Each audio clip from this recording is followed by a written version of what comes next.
Today we have started some other types of question related to volume and surface area, that is cube, cone, cylinder, sphere, hemisphere. ठीक है. First question जो मैं इसमें बता रही हूँ, इसमें कंबाइंड क्वेश्चन होंगे, कोन के भी होंगे, स्फेयर के भी होंगे, कन्वर्जन ऑफ मेल्टिंग पॉइंट के भी होंगे. बहुत सारे टॉपिक्स इसमें आप कवर करेंगे. तो वन बाय वन क्वेश्चंस देखिएगा. देखो इसमें क्वेश्चन क्या कह रहा है. एक मेटेलिक स्फेयर है जिसकी रेडियस 10.5 है, जिसको मेल्ट कर रिकास्ट मतलब दोबारा से बनाया गया है. क्या है वो? स्मॉलर कोन्स बनाए गए हैं जिसकी रेडियस और हाइट दे रखी है. आपको बताने कितने कोन्स बने. तो मतलब बेसिकली आपको क्या फाइंड करना है? Number of cones. मैंने बताया था जब भी हाउ मेनी से क्वेश्चन स्टार्ट होता है तो ऑब्वियस सी बात है, बड़े वाले का वॉल्यूम अपॉन छोटे वाले का वॉल्यूम. ठीक है. तो अब हम इस क्वेश्चन में सबसे पहले लिख लेते हैं क्या क्या दिया है हमें. देखो रेडियस ऑफ स्फेयर दी है,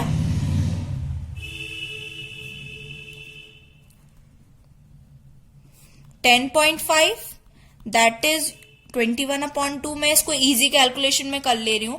आप पहले मुझे इसका वॉल्यूम निकालना पड़ेगा, तो मैं इसका वॉल्यूम निकाल लेती हूँ. वॉल्यूम ऑफ स्फेयर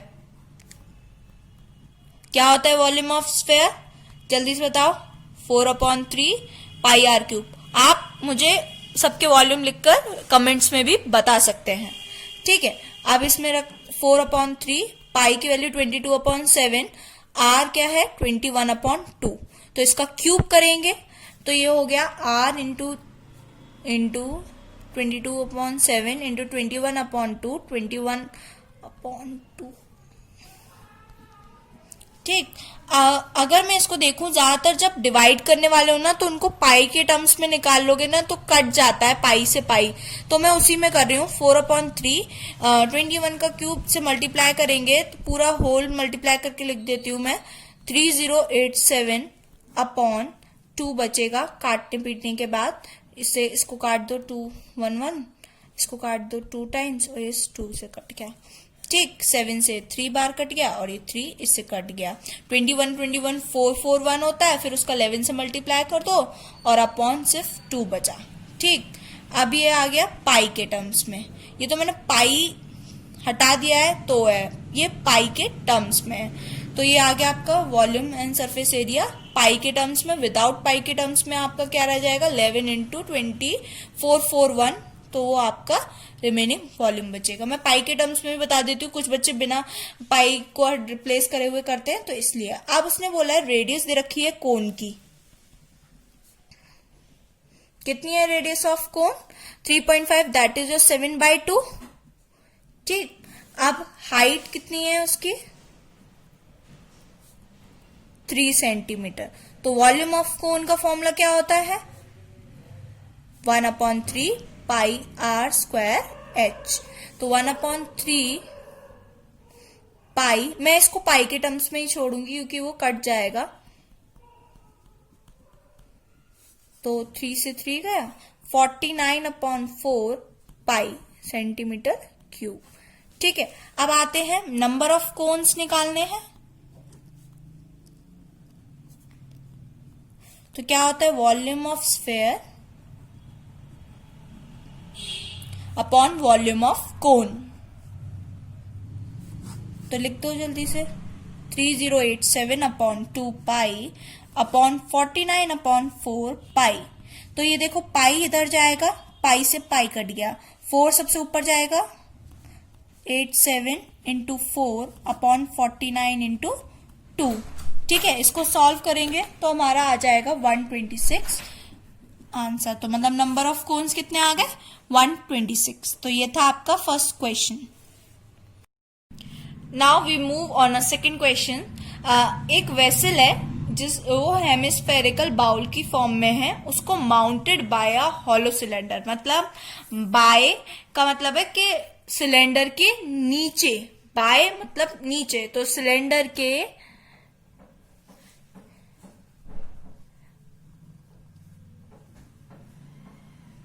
नीचे एक हेमिस्फेरिकल बाउल है. ठीक है. स्फेरिकल बाउल है, हेमिस्फेरिकल स्फेयर है जो कि कहते हैं ये 14 मीटर इसकी डायमीटर है. तो 7 क्या हो गई? रेडियस. ठीक है. पूरी टोटल हाइट आपको दे रखी है 13 पूरे वेसल की, तो आपको इसमें बतानी what is the capacity of vessel. जितनी रेडियस इस बाउल की होगी उतनी ही इसकी हाइट होगी। तो सिलेंडर की हाइट कितनी निकलेगी, जितनी इसकी रेडियस है उतनी ही इसकी हाइट है, तो सिलेंडर की हाइट कितनी निकल जाएगी 6, क्योंकि 13 में से हम माइनस कर देंगे 7, तो 6 इसकी सिलेंडर की हाइट हो गई। अब उसने पूछा क्या है, पहले ये देखो कि एक find the total height of, total height तो आपको दे रखी है, आप फाइंड करनी कैपेसिटी। कैपेसिटी मतलब कि दोनों का वॉल्यूम आपको बताना है। तो कैपेसिटी ऑफ वेसल कैसे निकालेंगे हम, सोल्यूशन पे आते हैं, ये सिलेंडर का वॉल्यूम प्लस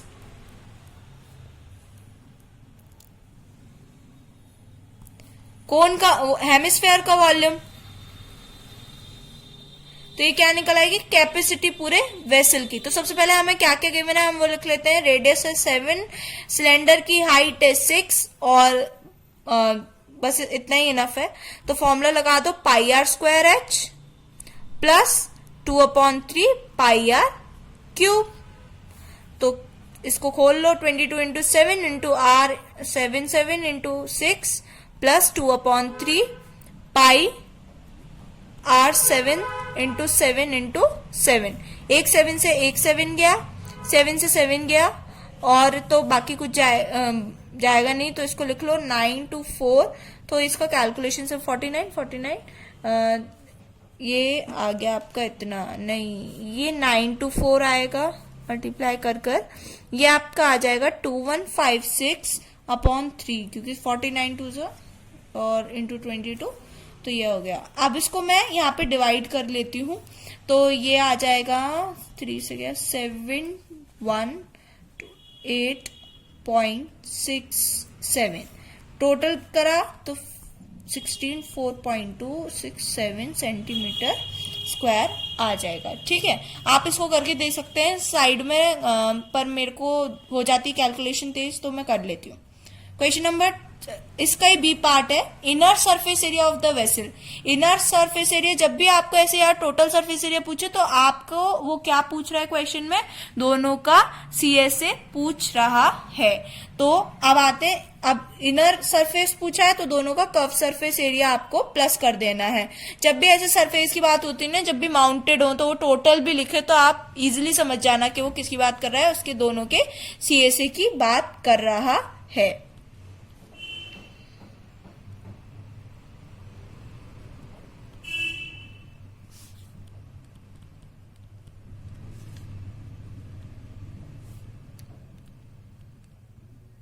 तो CSA ऑफ सिलेंडर क्या होता है, 2 pi R H plus 2 pi R cube square, sorry 2 into 22/7 into R 7 है और 6 हाइट है, प्लस 2 इंटू 22/7 इंटू 7 इंटू 7। एक 7 से 7 गया और इस 7 से 7 गया, तो बचा 44 into 6 plus 24 7 154/2, that is your क्या कहते हैं 308। तो ये आ गया आपका 264 प्लस 308, आपका ग्रैंड टोटल हो गया 572 सेंटीमीटर स्क्वायर। ठीक है, ये स्क्वायर यूनिट्स का बड़ा ध्यान रखे। तो ये क्वेश्चन आपको समझ आया पूरा।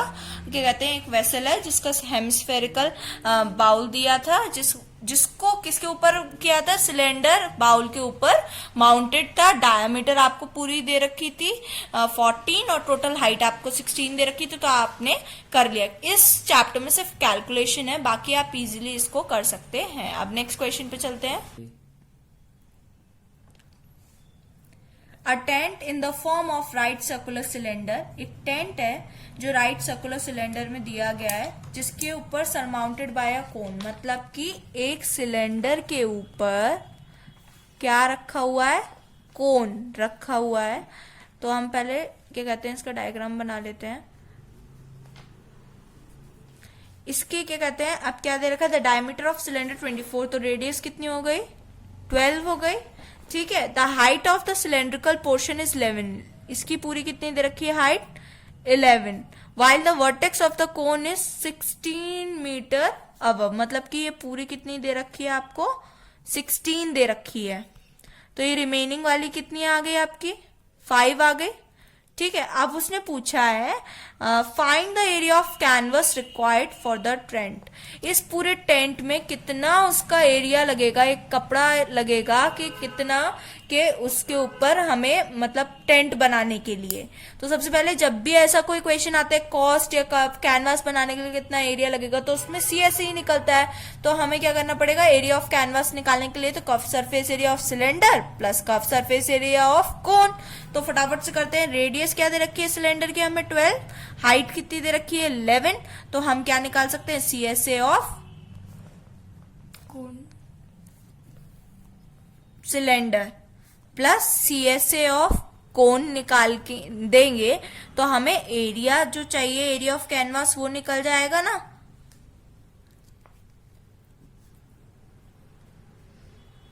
सबसे पहले अब सीएसए निकालते। सीएसए का फॉर्मूला क्या होता है, कोन का पाई आर एल, एरिया इसका 2 पाई आर स्क्वायर है, 2 पाई आर एच सॉरी, क्या कहते हैं। अब एल निकालनी है, L that is your slant height, उसका फॉर्मूला होता है R square plus H square.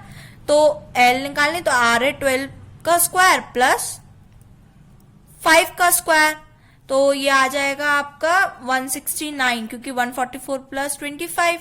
तो एल आपकी कितनी बेसिकली निकल आई 13। तो अब बस वैल्यू पुट कर दो, यू गेट द आंसर।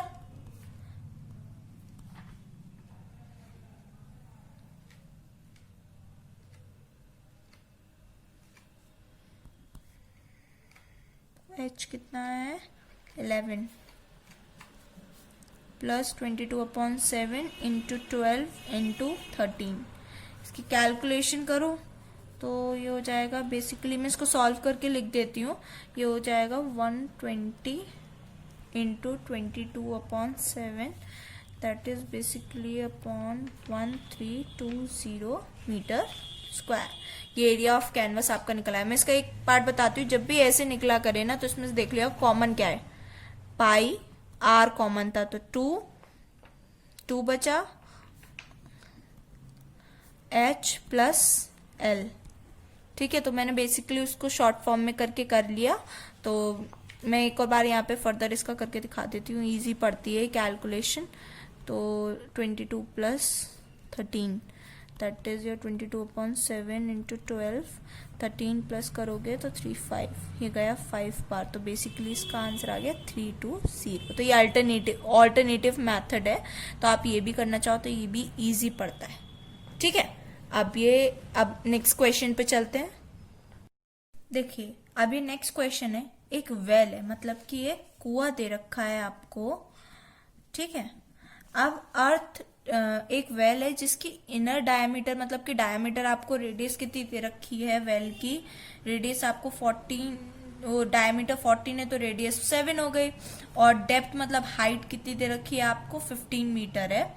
ठीक, earth taken out of it has been evenly spread all around it to a width of the 7 metre to form an embankment. सबसे पहले उसने मिट्टी निकाली है, जो कुएं का ये साइड वाला पोर्शन होता है जिससे कुआं बनता है, मतलब कुआं की सिलेंडर की शेप में होता है वैसे तो वो तो सिलेंडर की शेप में होता है। अब इसमें से कुछ मिट्टी निकाली है उसने, इवन स्प्रेड कर दी है सब जगह।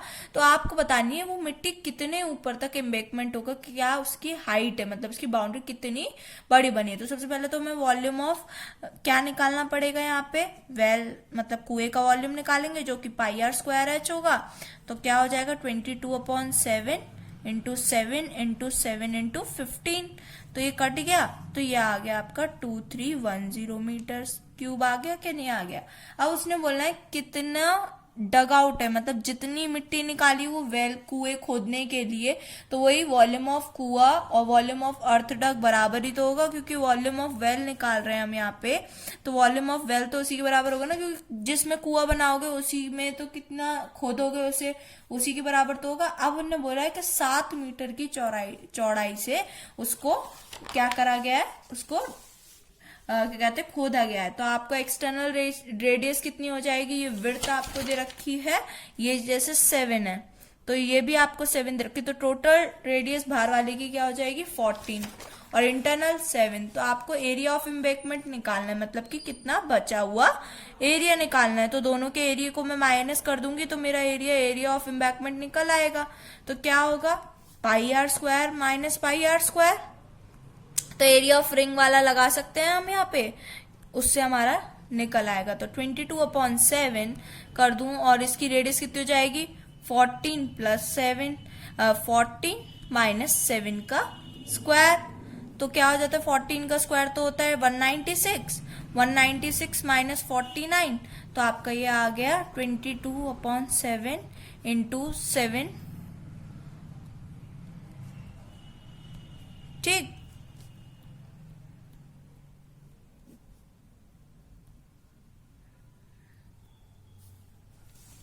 अब आते हैं ये क्या होगा, इससे कट गया ये 2 1, तो इसका मल्टीप्लाई किया तो 462 आपका एरिया क्या आ गया, एरिया ऑफ एम्बैंकमेंट।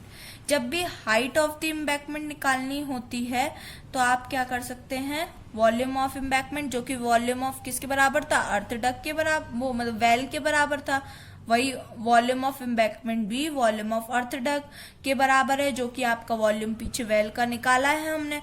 तो volume of embankment upon volume of area of embankment, बस कर दो तो हाइट निकल आएगी 2310 आया था और एरिया ऑफ एम्बैंकमेंट कितना है 462। इसको डिवाइड करो 2 से तो 231 और ये गया 1155। ठीक है, अब आप इसको फर्दर डिवाइड करो तो ये चला जाएगा आपका उससे क्या कहते हैं 11 से तो 2 1 और ये गया 105। या अगेन उससे चला जाएगा 21 5 होता है तो 105 मीटर आपकी क्या आ गई हाइट। तो सबसे बेसिकली इसका क्या है, बच्चों को डर लगता है इस टाइप के क्वेश्चन में, एक वेल का कुआं दे रखा होता है जिसमें एम्बैंकमेंट भी दे रखी है। तो आपको क्या करना है, सबसे पहले एक वेल का वॉल्यूम निकालना है, वही वॉल्यूम आपका किसके बराबर होगा, वॉल्यूम ऑफ एम्बैंकमेंट के बराबर होगा। और फिर आप उस वॉल्यूम को कैलकुलेट कर लो, फिर उसका एरिया निकाल लो कि कितनी मिट्टी रिमेनिंग स्पेस बचा है वहां पे, तो उसकी रेडियस प्लस करनी पड़ेगी। तो एक्सटर्नल रेडियस आपकी कैसे निकलेगी मैं एक बार बता देती हूँ। मैं तो 7 बिट थी और 7 रेडियस थी तो 14 आ गई, और अंदर वाले की तो 7 होगी। तो बस उसका एरिया निकालो, फिर volume of upon embankment upon area of embankment निकाल दोगे तो हाइट ऑफ द एम्बैंकमेंट निकल आएगी। तो ये आज के लिए यही, और please like and subscribe my video if you watch to a further video. Thank you.